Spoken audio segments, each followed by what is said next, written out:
Hi guys, welcome to Pluto Creations. നമ്മളിന്ന് ഈ ഒരു സാധനം ഓട്ടോ ഉണ്ടാക്കുന്നത് ഒരു പഞ്ചിങ് ബാഗാണ്. ഫുള്ള് കാണാലോ, ഏറെക്കുറെ ഒരു 10-40 കിലോ മിച്ചം വെയിറ്റുള്ള ഒരു ഹെവി പഞ്ചിങ് ബാഗ്. ഇതിനകത്ത് നമ്മൾ നിറച്ചേക്കുന്നത് തടിയുടെ പൊടിയാണ്, അറക്കപ്പൊടി. നമ്മുടെ മില്ലിൽ നിന്നൊക്കെ തടി അറുത്തതിൻ്റെ മിച്ചം കിട്ടുന്ന അറക്കപ്പൊടി. ഓക്കെ, അപ്പോൾ നമ്മളെല്ലാവരും ലോക്ക്ഡൗൺ ഒക്കെ ആയിട്ട് വീട്ടിലിരിക്കുമ്പോഴത്തേനും എക്സസൈസ് ചെയ്യാനൊക്കെ ഇതുപോലൊരു സാധനം ഉണ്ടെങ്കിൽ നല്ലതാണ്. ആരുടെയെങ്കിലും ദേഷ്യം തീർക്കാനാണെങ്കിലും ഇത് തന്നെ മതി. അപ്പോൾ എന്തായാലും നമുക്ക് വെച്ച് താമസിക്കണ്ട, നമുക്ക് നേരെ ഇതിൻ്റെ മേക്കിങ്ങിലോട്ട് പോകാം. എന്തൊക്കെ സാധനം വെച്ചാണ് ഇത് ഉണ്ടാക്കിയിരിക്കുന്നത്, എങ്ങനെയാണ് ഇത് തയ്ക്കേണ്ടത്, നമുക്ക് കാര്യങ്ങളെല്ലാം നോക്കാം. എല്ലാവർക്കും ഓരോ വീട്ടിലൊക്കെ പഞ്ചിങ് ബാഗ് ഉണ്ടാക്കിയിട്ട് ഇടിച്ച് പഠിക്കാം, കൈക്കൊക്കെ ബലം വരട്ടെ, മസിലൊക്കെ വരട്ടെ. അപ്പോൾ നമുക്ക് നേരെ ഇതിൻ്റെ മേക്കിങ്ങിലോട്ട് പോകാം.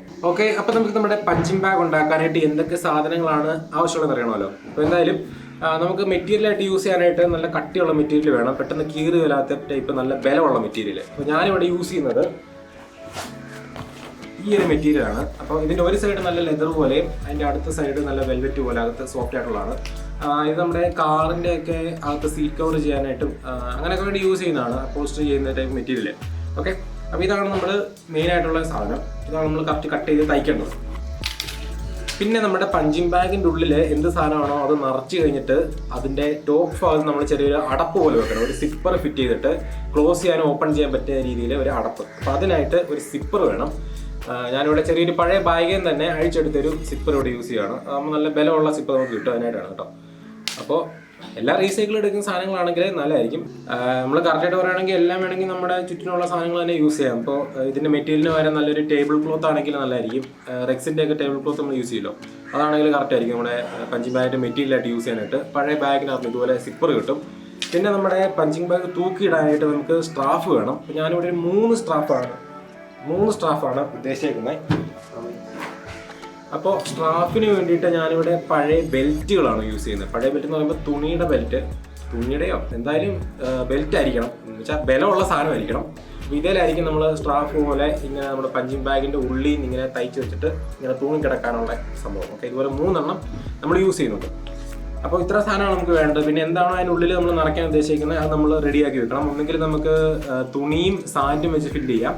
അടിയിൽ ഒരു ലെയർ തുണി ഇട്ടിട്ട്, തുണി എന്ന് പറഞ്ഞാൽ പഴയ ഡ്രസ്സ് സാധനങ്ങളൊക്കെ അടിയിൽ ഒരു ലെയർ ഇട്ടിട്ട് അതിൻ്റെ ഇടയ്ക്കൂടെ വെയിറ്റിന് വേണ്ടിയിട്ട് 1-2 ബാഗ് സാൻഡ് നിറച്ച് വെച്ചിട്ട് അതിൻ്റെ ചുറ്റിനും വീണ്ടും തുണി ഇട്ട് ഫില്ല് ചെയ്യാം. വെയിറ്റിന് വേണ്ടിയിട്ടാണ് നമ്മൾ സാൻഡ് യൂസ് ചെയ്യുന്നത്.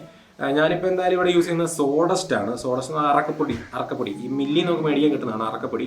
അപ്പോൾ ഈ അറക്കപ്പൊടി നമ്മൾ യൂസ് ചെയ്യുമ്പോൾ ഒരു കാര്യം ശ്രദ്ധിക്കാറുണ്ട്. കാരണം അത് ഒരുപാട് നനഞ്ഞതായിരിക്കും, ഒരുപാട് നല്ല ഒട്ടും നനഞ്ഞായിരിക്കാൻ പാടില്ല. നല്ലോണം വെയിലത്തിട്ട് ഉണക്കിയിട്ട് വേണം എടുക്കാനായിട്ട്. ഇപ്പം നനഞ്ഞ അറക്കപ്പൊടിയാണ് യൂസ് ചെയ്യുന്നതെങ്കിൽ പിന്നെ നമുക്ക് 1 മാസം കഴിയുമ്പോഴത്തേനും അതിനകത്ത് കൂണ് പറിച്ച് കറി വെക്കാൻ പറ്റും. അപ്പോൾ ആ ഒരു കാര്യം നമ്മൾ ശ്രദ്ധിക്കണം.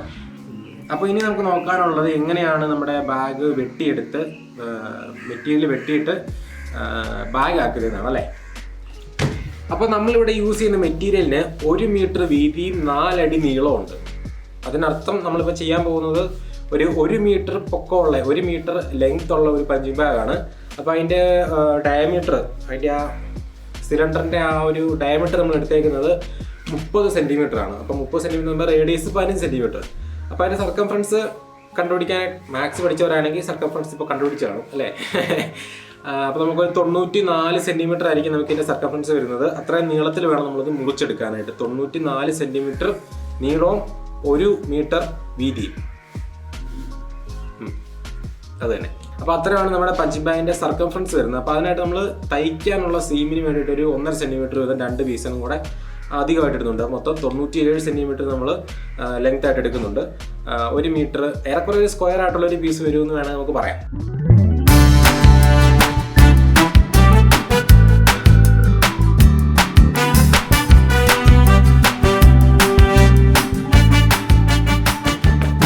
അപ്പോൾ ഇനി നമുക്ക് ഈ ബാക്കിയുള്ള പീസ് ഇതിൻ്റെ അടിയിലും മേളിലും വെക്കാനുള്ള 2 സർക്കിളാണ് വേണ്ടത്. അപ്പോൾ നമ്മുടെ പഞ്ചിങ് ബാഗിൻ്റെ ഡയമീറ്റർ നമ്മൾ പറഞ്ഞേക്കുന്നത് 30 സെൻറ്റിമീറ്റർ ആണല്ലേ.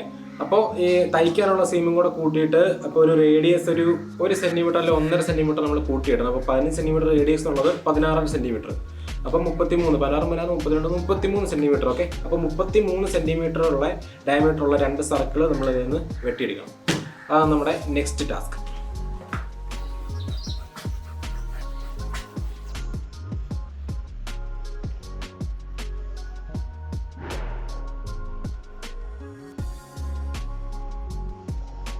ഓക്കെ, അപ്പോൾ നമ്മൾ നമ്മുടെ 2 സർക്കിൾസ് ഇതാ ഇവിടെ വെട്ടിയെടുത്തിട്ടുണ്ട്. നല്ല കറക്റ്റ് 2 സർക്കിൾസ്. അതുപോലെ ചുറ്റിനും വെക്കാനുള്ള മെയിൻ ആയിട്ടുള്ള പീസ് നമ്മൾ വെട്ടിയെടുത്തിട്ടുണ്ട്. ഇനി നമുക്ക് ചെറുതായിട്ടൊന്ന് റഫായിട്ടൊന്ന് തയ്ച്ച് വെച്ച് നോക്കാം എങ്ങനെ ഇരിക്കുമെന്ന്. വേണമെങ്കിൽ ഒരു സ്വിമ്മിംഗ് മെഷീനെ വെച്ചിട്ട് തയ്യൽ മെഷീനെ വെച്ച് തയ്ക്കണമെങ്കിൽ ഇങ്ങനെ തയ്ച്ച് നോക്കാം. അല്ല ഇപ്പോൾ കൈകൊണ്ടാണ് തയ്ക്കുന്നതെങ്കിൽ അങ്ങനെയാണെന്ന് തയ്ച്ച് നോക്കാം. എന്തായാലും നമ്മൾ ഫൈനലായിട്ട് തയ്ക്കുമ്പോഴത്തേക്കും എല്ലാം പെർഫെക്റ്റ് ആക്കി തയ്ക്കുമ്പോഴത്തേക്കും നൈലോണിൻ്റെ നല്ല കട്ടിയുള്ള നൂലിട്ട് വേണം തയ്ക്കാനായിട്ട്. അപ്പോൾ എന്തായാലും നമുക്ക് ചുമ്മാ ഒന്ന് റഫ് ഒന്ന് തയ്ച്ച് നോക്കാം. ഓക്കെ ഗൈസ്, അപ്പോൾ നമ്മുടെ പഞ്ചിങ് ബാഗ് നമ്മൾ തയ്ച്ച് ഇങ്ങനെ ആക്കിയിട്ടുണ്ട്. ഓക്കെ, അപ്പോൾ ഇതിൻ്റെ ഒരു സൈഡിൽ ഇവിടെയായിട്ട് ഒരു സിപ്പർ വെച്ചിട്ടുണ്ട്. ഒരു സൈഡിലാണ് വന്നിരിക്കുന്നത്. അപ്പോൾ നമ്മളിത് ബാഗ് നേരെ തിരിച്ചിട്ടിട്ടില്ല. തിരിച്ചിടുന്നതിന് മുന്നേ ഇതിപ്പോൾ നമ്മൾ സാധാരണ ചെറിയ നൂലിട്ടാണ് തയ്ച്ചേക്കുന്നത്. ഇതൊന്ന് മാറ്റിയിട്ട് നമുക്ക് നല്ല കട്ടിയുള്ള നല്ല നൂലിട്ട് തയ്ക്കണം. അപ്പോൾ അതിനായിട്ട് ഞാനിവിടെ ഇതുപോലത്തെ നല്ല നൈലോണിൻ്റെ കട്ടിയുള്ള നൂലാണ് എടുത്തേക്കുന്നത്. ഓക്കെ, അപ്പോൾ നമുക്ക് ചെരുപ്പൊക്കെ തയ്ക്കാനായിട്ട് യൂസ് ചെയ്യുന്ന ടൈപ്പ് നൂലാണ്. അപ്പോൾ ഈ നൂലിട്ടിട്ട് നമുക്ക് സാധാരണ സൂചി വെച്ച് കൈ കൊണ്ട് ഫുള്ളായിട്ടും തയ്ച്ചെടുക്കണം. അതാണ് നമ്മുടെ നെക്സ്റ്റ് പ്രോസസ്സ്. ഓക്കെ, അപ്പോൾ നമുക്കിനി ഈ നൂല് കൊണ്ട് സ്റ്റിച്ച് ചെയ്യാനായിട്ട് ഫസ്റ്റ് നമ്മളൊരു സെയിം നൂലിൻ്റെ തന്നെ 2 അറ്റത്തായിട്ട് ഈ ഓരോ സൂചി വീതം കണക്ട് ചെയ്തെടുക്കുന്നു. ഓക്കെ, അപ്പോൾ സെയിം നൂലിൻ്റെ 2 അറ്റത്താണ് കേട്ടോ സൂചി. എന്നിട്ട് നമുക്ക് ഏതെങ്കിലും ഒരു സൈഡിൽ നിന്ന് ഫസ്റ്റ് ഞാനിപ്പോൾ ഈ റൈറ്റ് ഹാൻഡ് ഇരിക്കുന്ന സൂചി കൊണ്ട് ഇങ്ങനെ ഒരു ഹോൾ ഇട്ടു. ഈ സെയിം ഹോളിനകത്തോട് തന്നെ ഈ സൂചിയും ഇപ്പുറത്തോട്ട് എടുക്കണം നമുക്ക്. ഓക്കെ, അപ്പോൾ ഏറെക്കുറെ സെയിം ഹോളിനകത്തോട് തന്നെ ഇപ്പുറത്തോട്ട് എടുക്കുന്നു. അപ്പോൾ നമുക്ക് ഈ 2 സൂചി ഒരെണ്ണം അങ്ങോട്ടും ഒരെണ്ണം ഇങ്ങോട്ടുമായിട്ട് കിട്ടും. അതിനുശേഷം നമ്മൾ റൈറ്റ് ഹാൻഡിലെ സൂചി ഇവിടെ നമ്മൾ ഇട്ട സൂചി ഇതിൻ്റെ ഈ ത്രെഡിൻ്റെ അടിഭാഗത്തൂടെയാണ് നമ്മൾ എടുക്കുന്നത് കേട്ടോ. ഓക്കെ, ഇതിൻ്റെ അടിഭാഗത്തൂടെ എടുക്കുന്നു. അതിനുശേഷം ഈ സൂചിയുടെ ടോപ്പ് ഭാഗത്തൂടെ നമ്മളിങ്ങനെ ഒന്ന് ചുറ്റിയിട്ട് ഇത് വലിച്ചെടുക്കുകയാണ്. ഓർ ഇങ്ങനെയാണെന്ന് നമുക്ക് എടുക്കാം, കുഴപ്പമില്ല. എങ്ങനെയാണെന്ന് ഒന്ന് ചുറ്റിയിട്ട് എടുക്കുന്നു. എന്നിട്ട് നമുക്ക് വലിച്ച് മുറുക്കാം.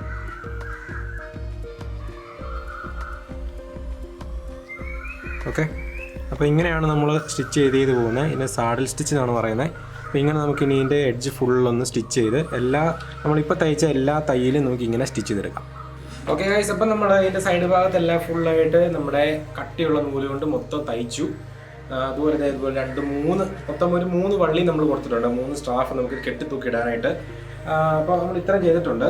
ഇനിയിപ്പോൾ നമുക്ക് ചെയ്യാനുള്ളത് നമ്മുടെ ഈ ഓരോ വള്ളികൾ, ഈ ഓരോ സ്ട്രാഫുകൾ നമുക്ക് തിരിച്ച് ഇതിൻ്റെ ഉള്ളിലോട്ടിടണം. അതായത് നമ്മുടെ ബാഗിൻ്റെ പുറത്ത് വരുന്ന പോലെ അല്ലേ.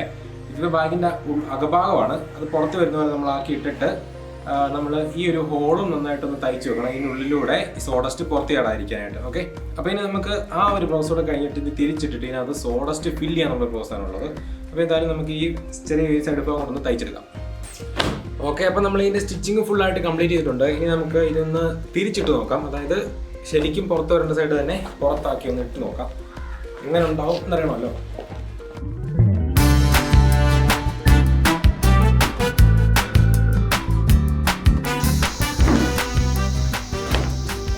ഇതിൻ്റെ അടിഭാഗത്ത് കറക്റ്റായിട്ട് തന്നെ റൗണ്ട് വന്നിട്ടുണ്ട്.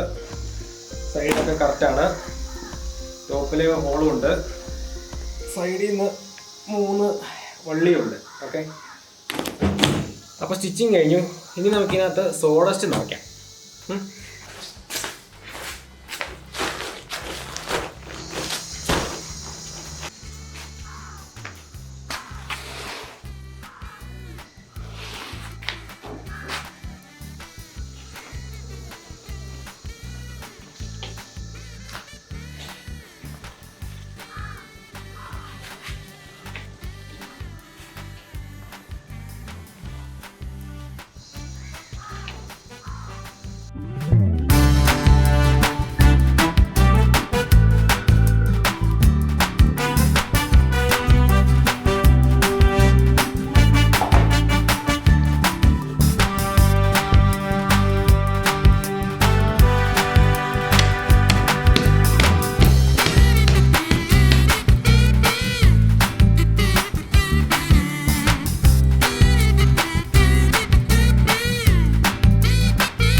അപ്പോൾ അങ്ങനെ നമ്മുടെ പഞ്ചിങ് ബാഗ് ഇവിടെ ഫില്ല് ചെയ്ത് കംപ്ലീറ്റ് ആയിട്ടുണ്ട്. അത്യാവശ്യം നല്ല വെയിറ്റ് തന്നെ ഉണ്ട് കേട്ടോ. ഒരു 35 കിലോ മിച്ചമുണ്ട് ഇതിന് വെയിറ്റ്. അപ്പോൾ ഇനി നമുക്ക് എന്തായാലും ഇതൊന്ന് തൂക്കിയിടുമല്ലോ. നമുക്ക് തൂക്കിയിട്ട് നോക്കാം. ഓക്കെ, അങ്ങനെ നമ്മുടെ പഞ്ചിങ് ബാഗ് ഇതേ ഇവിടെ സെറ്റാക്കി തൂക്കിയിട്ട് കേട്ടോ. ഇനി ഇടിച്ചാൽ മതി. നമ്മൾ ആ ഒരു ഫുൾ ചാക്ക് സോഡസ്റ്റ് ഉണ്ടായിരുന്നു, ഫുള്ള് അറക്കപ്പടിനകത്ത് ഫുള്ള് നിറച്ചു. ഏറെക്കുറെ ഒരു 40 കിലോളം വെയിറ്റ് ഉണ്ട് ഇതിന്. 40 കിലോ മിച്ചം വെയിറ്റ് ഉണ്ടെങ്കിലേ ഉള്ളൂ. അതുകൊണ്ട് തന്നെ നമ്മളൊന്ന് പെട്ടെന്ന് ഇടിച്ചാലൊന്നും കേട്ടോ നീങ്ങുമല്ല. ഏറെക്കുറെ ഒരു ഹെവി ബാഗ് ആണെന്നാണ് പറയാം. പിന്നെ ഇടിക്കുമ്പോഴത്തേനും എപ്പോഴും കയ്യിൽ റിസ്റ്റ് പ്രൊട്ടക്ഷന് വേണ്ടിയിട്ട് മറ്റേ ബാൻഡൊക്കെ ചുറ്റിട്ട് വേണം ചെയ്യാനായിട്ട്. അല്ലെങ്കിൽ ഇപ്പോൾ ആംഗിൾ ഈ കൈയുടെ റിസ്റ്റ് ചിലപ്പോൾ ഇങ്ങനെ വല്ലതും മടങ്ങി പോയിട്ടുണ്ടെങ്കിൽ പണി കിട്ടും. അപ്പം പ്രൊട്ടക്ഷനൊക്കെ വേണ്ടി ചെയ്തിട്ട് മറ്റേ റാപ്പൊക്കെ ചുറ്റിയിട്ട് വേണം ഇടിച്ച് പ്രാക്ടീസ് ചെയ്യാനായിട്ട്. അപ്പോൾ നമ്മൾ ഇന്ന് നല്ലൊരു അടിപൊളി പഞ്ചിങ് ബാഗ് ഉണ്ടാക്കിയത്. സാധാരണ വണ്ടിയുടെ സീറ്റ് കവറൊക്കെ ചെയ്യാനായിട്ട് യൂസ് ചെയ്തേക്കുന്ന അപ്പോൾസ്റ്ററി മെറ്റീരിയൽ യൂസ് ചെയ്തിട്ട് നൈലോണിൻ്റെ നൂല് വിട്ട് തയ്ച്ചാണ് നമ്മുടെ പഞ്ചിങ് ബാഗ് ഇവിടെ റെഡിയാക്കിയേക്കുന്നത്. സോഡസ്റ്റാണ് നിറച്ചേക്കുന്നത്. ഇതിന് പകരം വേണം നമുക്ക് തുണിയും മണലും കൂടെ ചേർത്ത് വേണം നിറയ്ക്കാം. മണലിൻ്റെ കിഴി കിട്ടിയിട്ട് തുണിയുടെ ഇടയ്ക്ക് വെച്ചിട്ട് വേണം നിറയ്ക്കാം. അങ്ങനെ പ്രശ്നമൊന്നുമില്ല, എന്ത് വേണ്ടിയിട്ട് നിറയ്ക്കാം. വെയിറ്റ് ഉണ്ടായാൽ മതി, സോഫ്റ്റ് ആയിരിക്കണമെന്നും മാത്രം. ഓക്കെ, അപ്പോൾ എന്തായാലും നമ്മുടെ പഞ്ചിങ് ബാഗ് ഇഷ്ടപ്പെട്ടെങ്കിൽ തീർച്ചയായിട്ടും വീഡിയോ ലൈക്ക് ചെയ്യാനും സബ്സ്ക്രൈബ് ചെയ്യാനും ഷെയർ ചെയ്യാനൊന്നും മറക്കണ്ട. അപ്പോൾ ഇനി നമുക്ക് അടുത്ത വീഡിയോയിൽ ഒരു അടിപൊളി ഐറ്റമായിട്ട് വീണ്ടും കാണാം. അതുവരെ ബൈ ബൈ.